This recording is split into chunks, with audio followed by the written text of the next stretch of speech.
Hey, welcome to How It's Done, a podcast for curious marketers.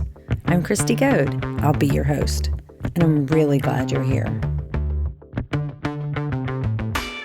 Today, we're talking to Josh Spilker, who's head of marketing at Friday, an asynchronous operating system for working from anywhere. Welcome to the show, Josh. Thanks a lot. Glad to be here. I'm really glad to have you here. Okay, so Thanks. Listen, will you tell us a little bit more about Friday and your role there? And then maybe just kind of your journey on becoming a content strategy expert? Yeah, sure. So I'm head of marketing at Friday.app, and we're an asynchronous remote operating system. And you're probably like, what does that mean exactly? I am. Yeah, I was going to say, okay, can you just tell me what that is? Because I don't really know. Yeah, what we say is we glue your most important things at work together. And so it's kind of like a smaller size intranet, but with a remote first mindset. And so it would be a great place for your goals and your company handbook. But we also focus on asynchronous meetings. And so think about if you have like a daily check-in or a daily stand-up or a weekly check-in, a lot of that is just like information sharing. And we really believe that you could do a lot of that asynchronously and not necessarily just replicate everything that's happening like in a traditional office. You don't have to jump on a Zoom call or whatever to do some of those meetings. You could just do it asynchronously. And so we put all that up together, we roll it together, and you have those reports along with some other features as well, like a planner and, like I said, goals, company handbook. That's cool. Now, is this something that has really taken off, like COVID times, work from home and this kind of stuff? Or, was it already taken off before that? Yeah, our founder kind of already had that mindset before COVID and had worked remotely for several years, as I have as well, and kind of saw this as like a need in the marketplace. And so he developed it. It's gotten, a lot of steam since COVID. We've raised one round of funding, and we're actively looking for others here in the future. And so our user growth and monthly active users, all of that is increasing. So That's awesome. Yeah. And then I'm really focused on content strategy, and that's kind of our main channel that we're deciding to go after. Okay. And so you guys would be considered a startup? Yes, for sure. Awesome. Okay. Tell us a little bit about, your journey to now. How'd you find yourself in this place of being such a content strategy expert? Yeah, sure. So I first kind of got into content when I was at a healthcare company here in Nashville.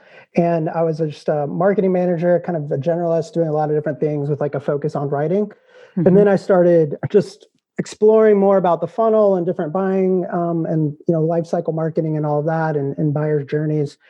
And really thought more about how I could use my background as I was a journalist in the past and editor and writer and all those things, and how I could kind of bring those and use my skills a little bit better in a marketing function.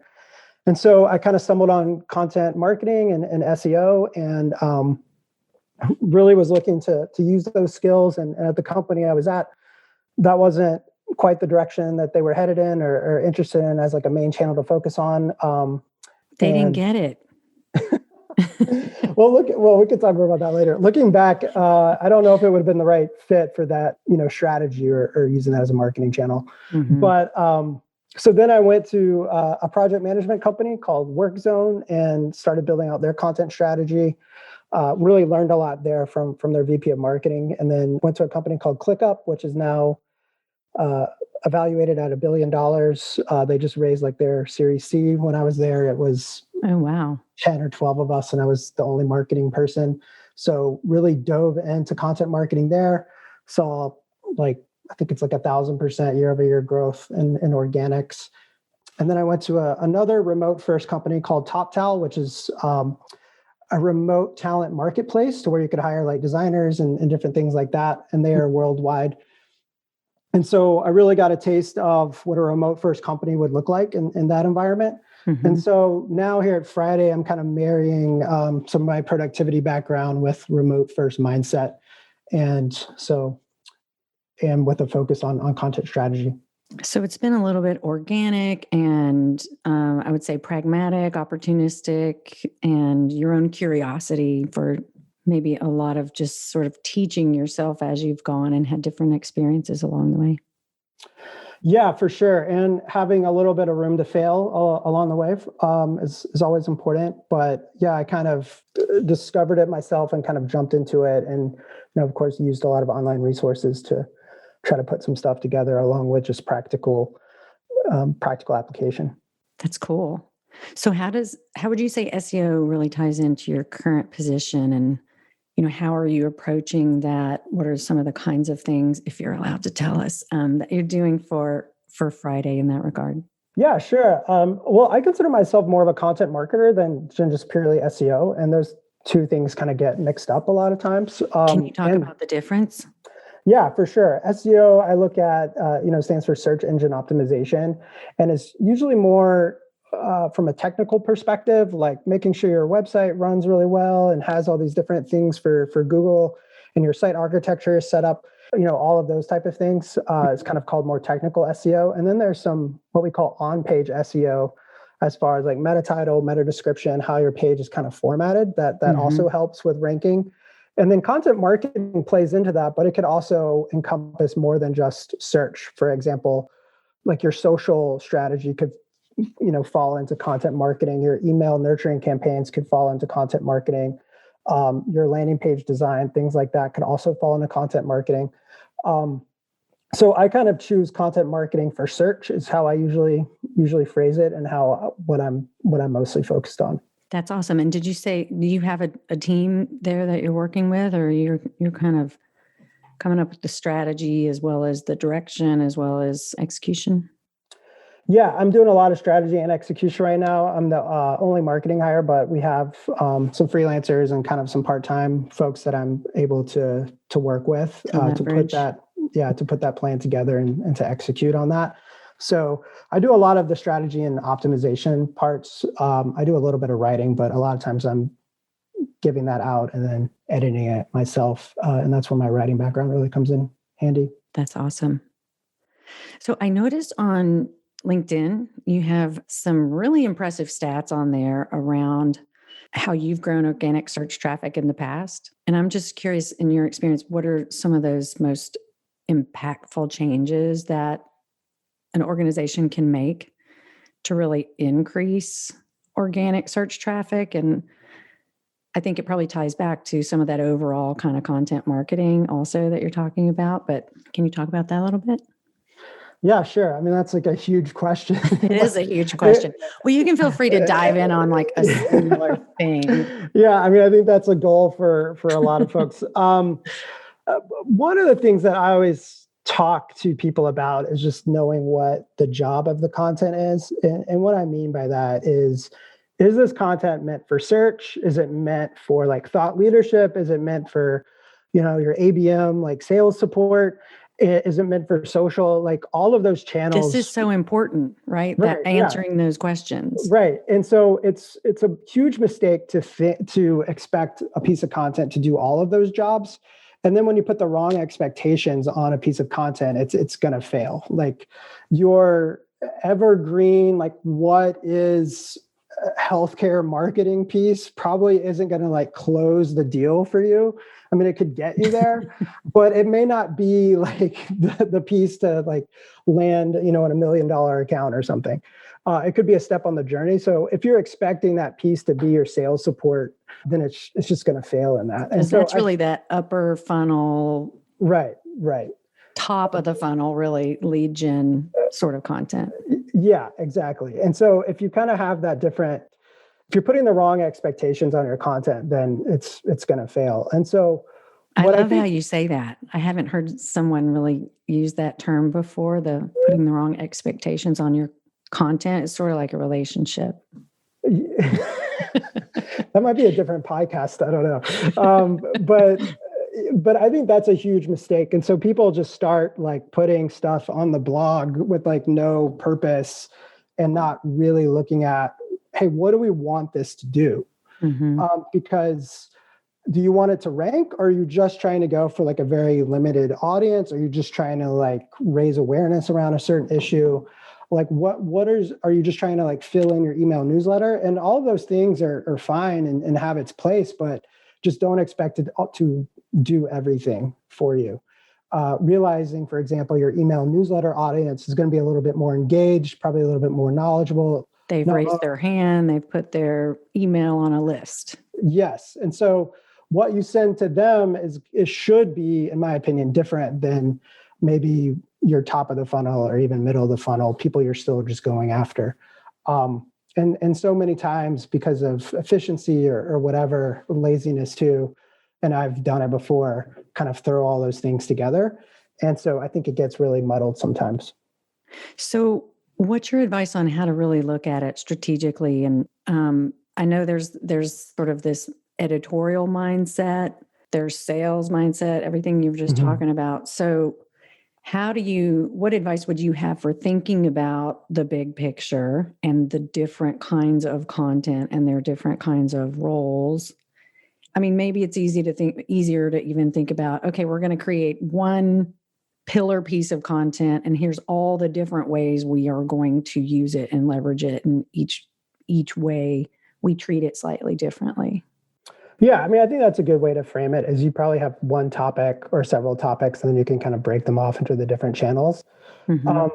Usually I think of content as brand/sales, so to speak, or kind of product, then thought leadership, and then your evergreen type content that is answering top of the funnel and like mid funnel type questions. And those evergreen is what I look for when I'm trying to rank and to raise my organic search traffic. Okay.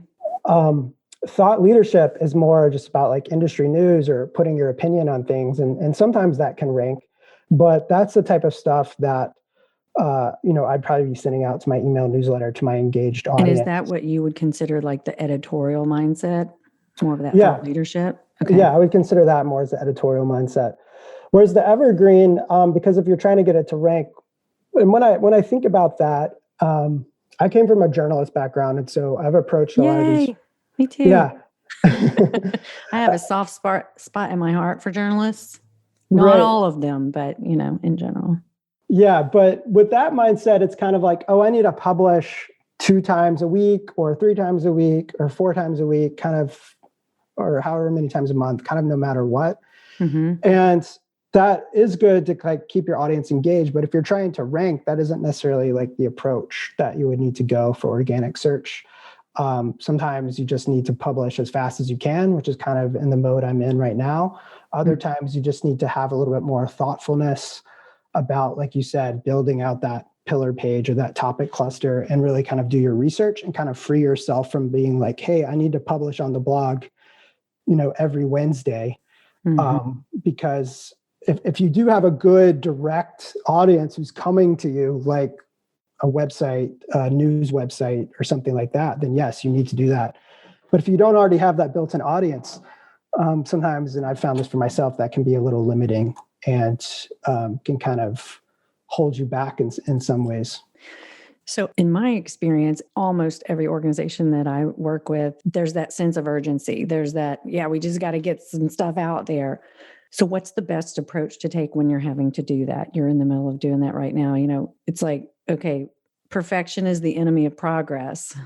Right. So how can you make sure that you're not just spinning your wheels, but you are, meeting that urgency and that need, but you're also, being as strategic as possible based on limited time, limited resources, whatever the case may be. And I, definitely in startup mode, there's always that urgency and kind of creating things for the first time.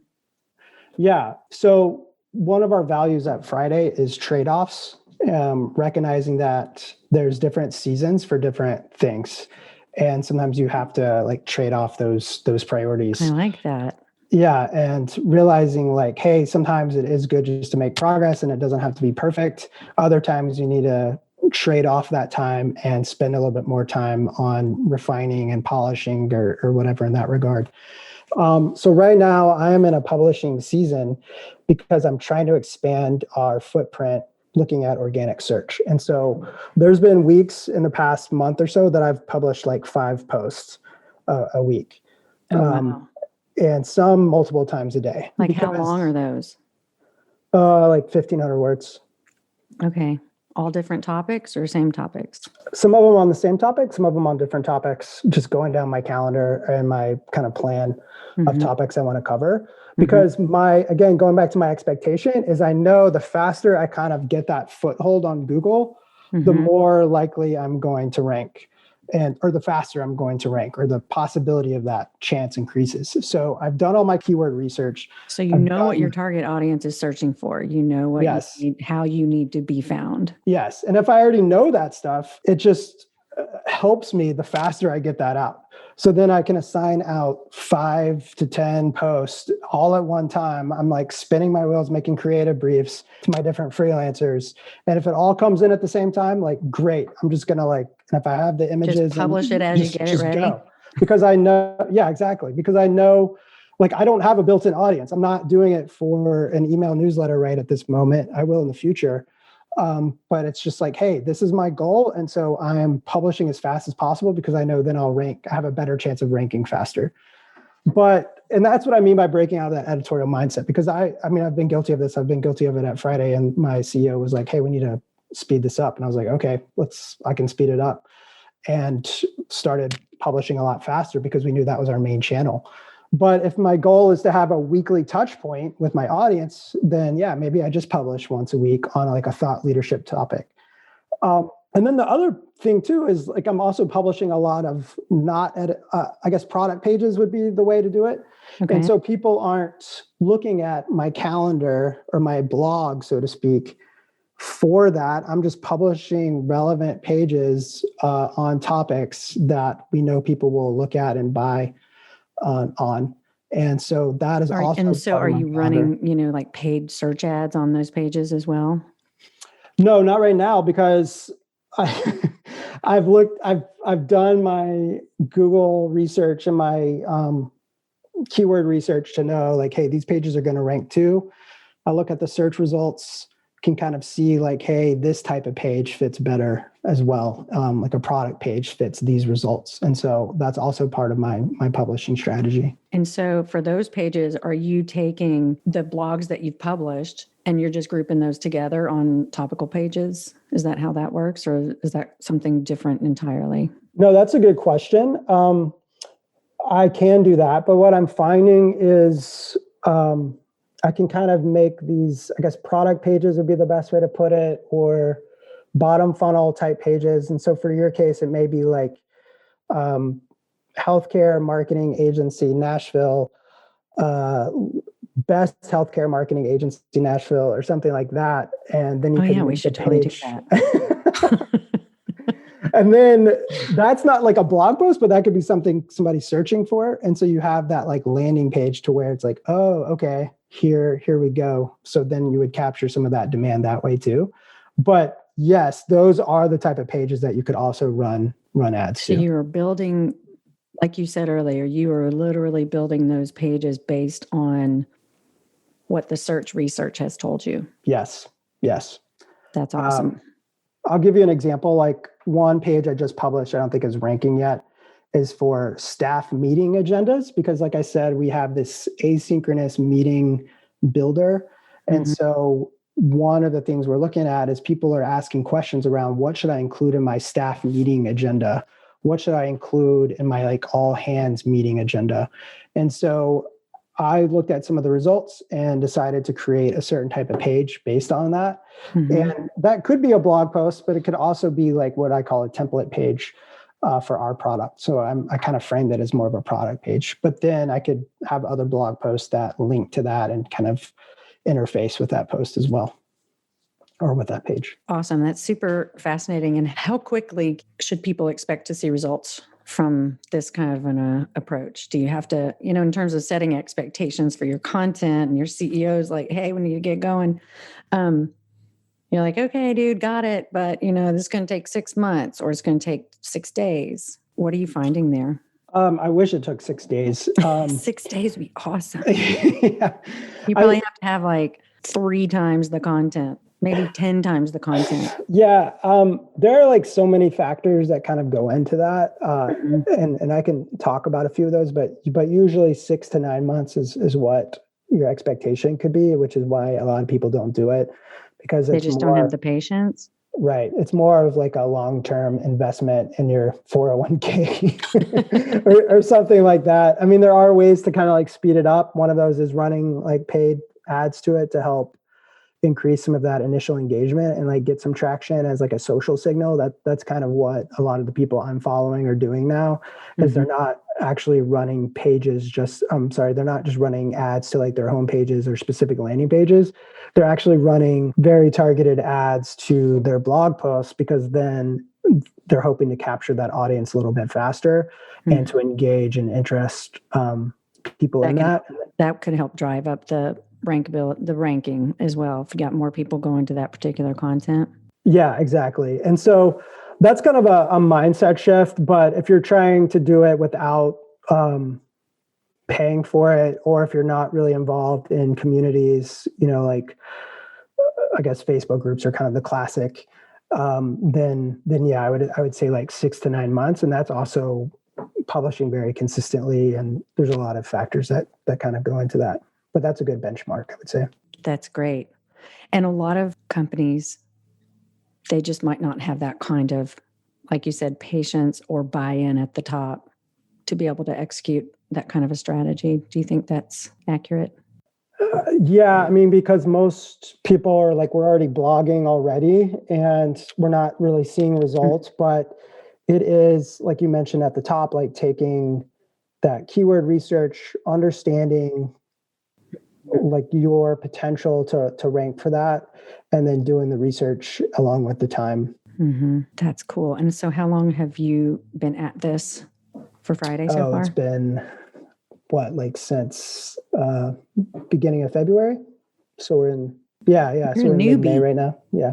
It sounds like a lot of fun. Yeah, it's been fun for sure. And again, like the content marketing channel is what we're definitely focused on. So when you think about starting from the bottom and working your way up, is everything you've been talking about an example of that in terms of thinking about search and ranking? And yeah, so there's kind of this term called domain authority or domain ranking, which is basically how big your website is, for lack of a better term. So you think of a site like, I don't know, CNN or something like that. They are huge, have a lot of money, have been on the internet for like a really long time. And so they're probably, I haven't looked it up, but they're probably would be like a 95 out of 100 on using some of these domain rankings. And so everybody else is way below that usually. And so if you're a new site just starting out, like if you went and bought a domain right now, it would have like 0 to 1. And all of these things are influenced by, what's called backlinks, which is what people linking to you. And so, which is what you want. You want. And so that's really, exactly. And so then if you have CNN linking to you, then Google then looks at that as like a signal to say like, hey, this site must be saying something interesting or important. And then you kind of build that up over time. And so the more of these higher ranking links you get, then your site, quote, domain authority starts going up. And then once it starts going up, you have a better chance of ranking for keywords that you're going after. So is that an example of, at our agency, we also do PR media relations. So we call that, like earned media. So is that an example where an earned media piece is really going to help you out if that earned media piece is linking back to your site? And coming from where I'm coming from, I only look at PR as good for links these days. Which I know you're not going to like that. But, hey, no, I don't have a problem with that. I think it's about setting expectations, clients about, hey, what's the job what are you trying to do? Because what I find a lot of times people are like, hey, we want to do a press release. I'm like, okay, why? It's the same type mindset what is this piece? What are we trying to accomplish here with it? Yes, when you get...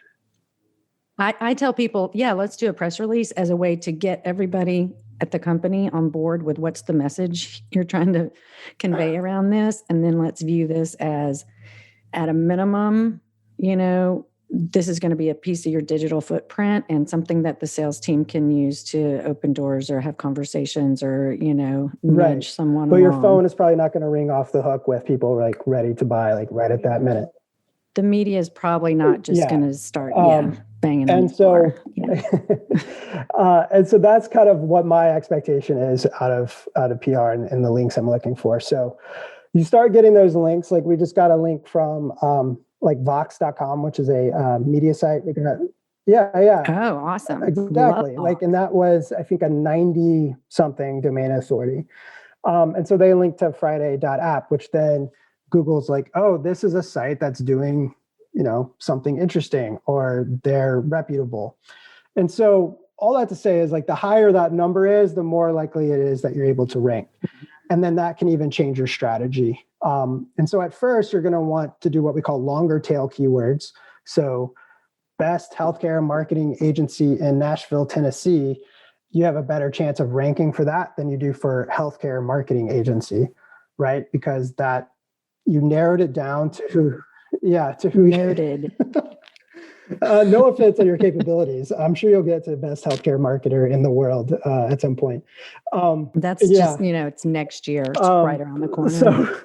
So you have a better shot at that, and that's probably more of your target audience anyway of ranking. But as you get bigger, and as all of these bigger sites start linking to your agency because you're doing awesome work, and then even your clients start linking to you because you work for XYZ huge healthcare insurance company, then Google will start looking at as you as more like reputable and stuff like that. So then that helps determine which keywords you can go after. And so that's one way to start. And then really what you want to look for is these bottom funnel words that are also usually longer tail words that show buying intent. So how do I get, or let me think, PR, health. Yeah. What's an example of like, buying intent? Yeah. How do you think of that? If I'm thinking back to my healthcare days, which I don't necessarily think would be necessarily a good fit, but it's like best health. I don't even know the words anymore. Best telemedicine. Yeah, best partner. telemedicine How partner. About that? Thank you. Best telemedicine partner with revenue cycle. I just threw those two things together. Identity management and rev cycle. Yeah. So the farther down you get, the more specific you can get, but those also shows a higher informed buyer with like probably more intent about what you're doing. And then that brings up the question is your buyer even searching for those, or are they going to dial up your rep to talk to them? And again, that's like the strategy and the channel type of thing. If you see some opportunity around there, you may want to go after those words. And one way to figure that out is looking at some of the paid metrics, which called cost per click, or CPC.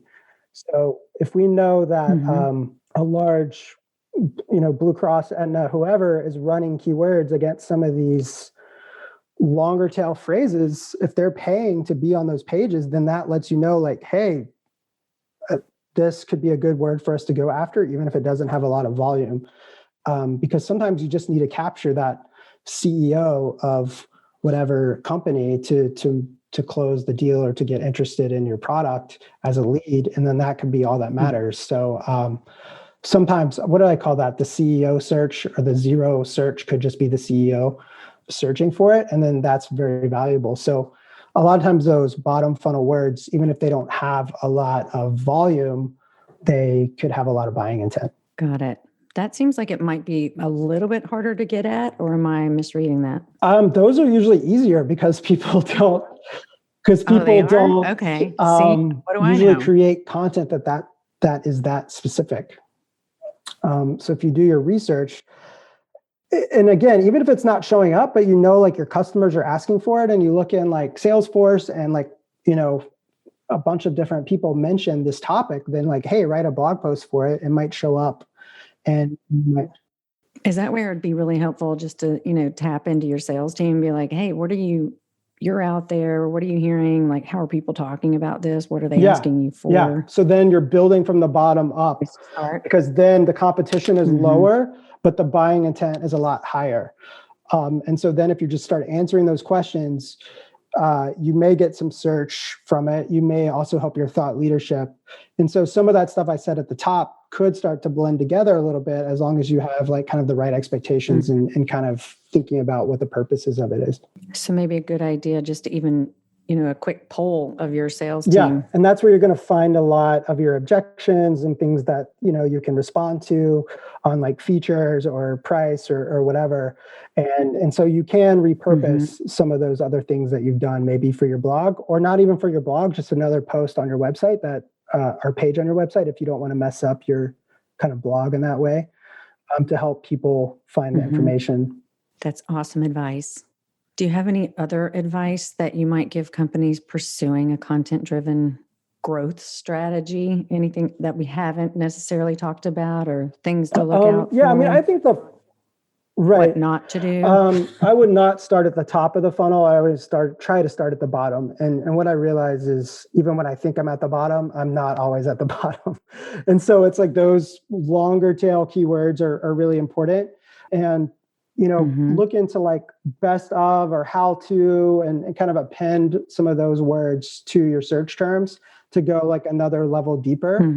And then when you start at the bottom, you can start to get some proof of concept, see how it's working, see if you get a few conversions off of there. And then you build on top of there, and then you can start linking down to those bottom funnel pieces.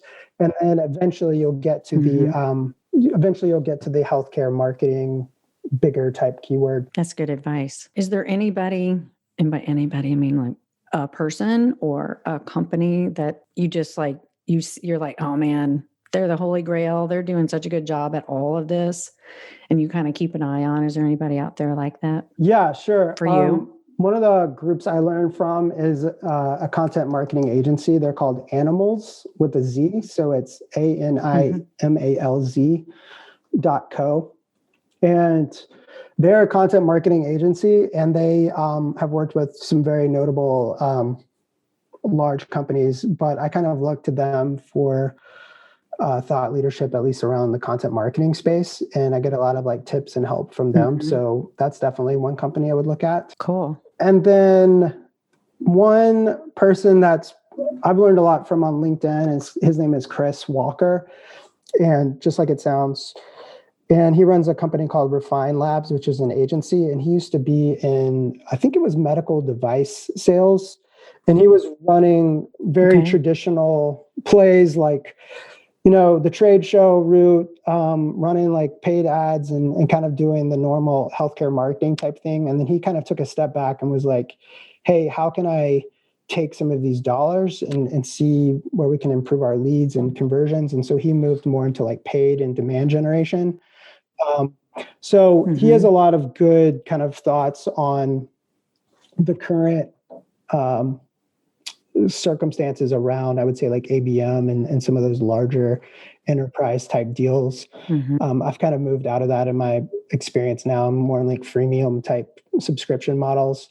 But can you tell our audience who might not be familiar with that, what that means? Oh yeah. Freemium is a version of, I guess, what's called product-led growth, to where you kind of you use a product for free, and then you eventually maybe opt into like a monthly subscription for that. And so, because you just exactly so much. Trello, Asana, I think Dropbox kind of has that method as well. And then hopefully invite your team, and then they start using it. I guess HubSpot did start that way as well. And that's the model that we use at Friday. So I'm trying to drive people to signups over and starting accounts over like signing up for an email list, for example. And that's more of like my priority. I'd rather people get into our product than just sign up for a list, even though there's some benefits there. But that's usually what my calls to action are, to like start now, sign up for an account, free. And I think that works pretty well with content marketing. Right. Awesome. So I know we need to wrap it up here. So I got a couple more questions for you if you've got a few more minutes. So there's we kind of talked about just now, folks that are doing it really well that you look to, but in terms of like different tools that maybe, are good and that you use. So we recently discovered the power of an editorial calendar specific to SEO, I would say, and have become slightly obsessed with something called Uber Suggest and another site called Answer the Public. And I'm curious if you have any favorite SEO or keyword research or content strategy or creation tools. Sure. I'll give a cheap one and then an expensive one. Is that good? Perfect. Is it free or is it cheap? I think it's $10. It's cheap. I had a boss that he always said free is better than cheap. And I'm like, I just don't really believe that. But there's a Chrome extension called Keywords Everywhere. And what it does is it overlays on your Google searches. And so when you type in any words, it will give you the volume and then like a competition score. And then, That's exactly. Incredible. And then it gives you that cost per click, the CPC cost that I was talking about earlier. And I think they just pull it from like Google Ads, or was it Google Keyword Planner or whatever, but it's really nice to have it in that interface. And then they give you some like related words and some other suggestions on the side. And I think it costs like $10 a year, something like that. Is exactly. basically that's free. what I'm saying. It's a cheap one. So that's called Keywords Everywhere. And you can find it on the Chrome store. And then the other one I would suggest that is more expensive, and there's a couple tools like this. It's called Market Muse, market and then muse.com. And what it does is it takes like, it has its own algorithm, but it's basically like natural language processing, and it surfaces frequently used words that your competitors and other results on the search page are using for certain terms. So when I type in, for me, asynchronous meeting, I want to write a post about asynchronous meetings and how that can benefit you. They'll show all of the other results and the words that are most frequently used, like within that post or within those results, and say like, hey, maybe you should include these in here as like a suggestions. And then it also gives you suggestions about how to rank for that phrase or for that word.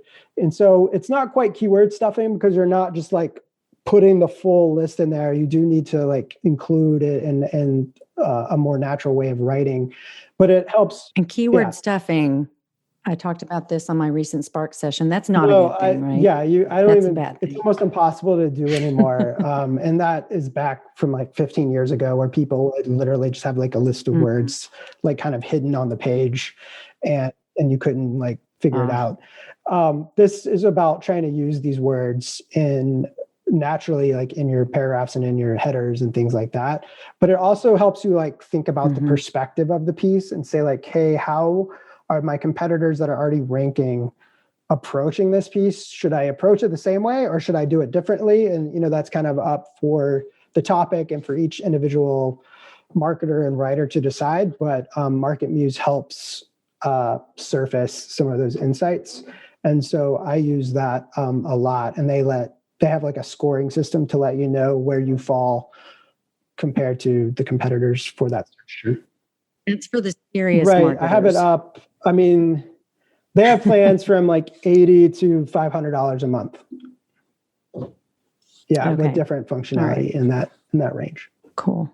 That makes me think, you mentioned just natural language processing. Are you having to take into account anything different these days with, just voice search? Does that really matter that much at this point in terms of the way people might, hey, Google, where's the nearest ice cream store versus maybe what they might type in to their phone or their that's a good question. I'm not as familiar with it. And I do think it depends on your product, because you're probably more likely to buy like movie tickets or clothes or whatever household goods, like using Alexa. Probably not like searching for an asynchronous operating system. So that's more like desktop, potentially mobile searches. So I can see that being more in play for like e-commerce stuff for sure. But that's like a whole another world to me that I can't even really speak to at all. Yeah, like, okay, just let's not even go there. I haven't seen a lot of results from that or interest from my end. Yeah. Okay. So final question. We've talked about people or organizations that are doing this well, tools, and now what about maybe are there particular podcasters or people you follow, like Neil Patel or Seth Godin's podcast, Akimbo, or there's a couple that we keep our eye and ear on. Are there others out there that you're just obsessed with? Yeah, I mean, I think that guy I mentioned, Chris Walker, he's doing some interesting stuff. He has a podcast called State of Demand Gen, which is really good. Another person that I like is named Dave Gerhardt. He's from a company called Privy, which is actually in e-commerce. He used to be at Drift. He's really big on LinkedIn now. He has some interesting stuff as far as broader marketing. I think the head of search at HubSpot, his name is Kieran Flanagan. He also has a podcast. You could probably search for him. He has really good forward-thinking advice as well. Yeah. Okay, cool.